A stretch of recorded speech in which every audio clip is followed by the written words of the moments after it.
चल गया ते हुण कमान टींदा पिया। होए होए होए बहुत वजनी आई वेख लियो यार। दमी दमी नाल वर्दिश है साड़ी एक्सरसाइज चंगी हो जाती है। वर्दिश साढ़े दमी नाल कमांद वड्डो दारा कड्डो बूआ कड्डो हाल कड्डो गोबर वगैरह वो सारा काम कुंजना पौंदा।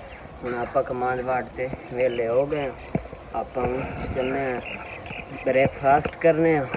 ब्रेकफास्ट तो बाद आनते मुड़ उतरा ही ना जा करता बरसीन वटसा। ओके ब्रेकफास्ट करन जा रहे थे ते एक और मरना पैगी अपने फरारी छुट्टी वधी है मगरू निक्की फरारी एहन बनना पौंदा बांधते तां ही घर जाना क्योंकि दूसरे का नुकसान कर देन खेत वाड़ जाते हैं। ठीक है ना इन बांध ले मुड़ आप ब्रेकफास्ट करन जाने हैं। ठीक है मगरू खली फरारी छुट्टी वधिया है बजरी वधिया ते बांध दी है। हुण आप चले हैं घर।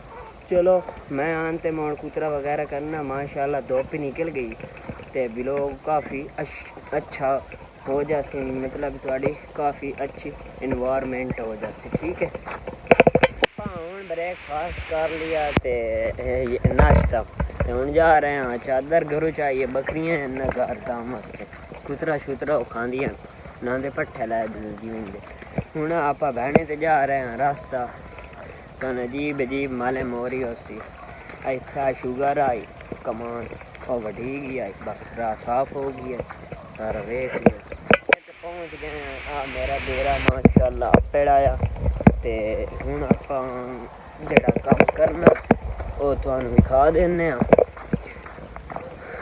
डेरे ते माशाल्लाह पहुँच आया। चेक कर लियो डेरा मेरा आपा चा लिया ते हुण आपां पट्ठियां चले हैं सारे दुआ लेट हो गई है यार उधर काम आ गया एक त्या पट्ठियां जा रहे हैं कापा चा लिया रेती मार लीए ते पट्ठे वाड़ते थे आप कुर्सा उतरते थे लोग ख़त्म सीने थोड़ी अच्छी इन्वायरमेंट हो जाती एक्सरसाइज थोड़ी अच्छी हो जाती मतलब एक बहुत प्यारा सीन है ये भी चेक कर ली फूलों की बहार है मौसम बहार तरह है सारा फूल चेक कर लिए तो जर्दी जर्दी नजर आ आपा का लाया पट्ठियां पानी पानी लगो है बूढ़े खले बिल्कुल ते पता नहीं पट्ठे किमें वडी उन्हें खोबे चू चलो वाट लाइन अल्लाह खैर रखे ना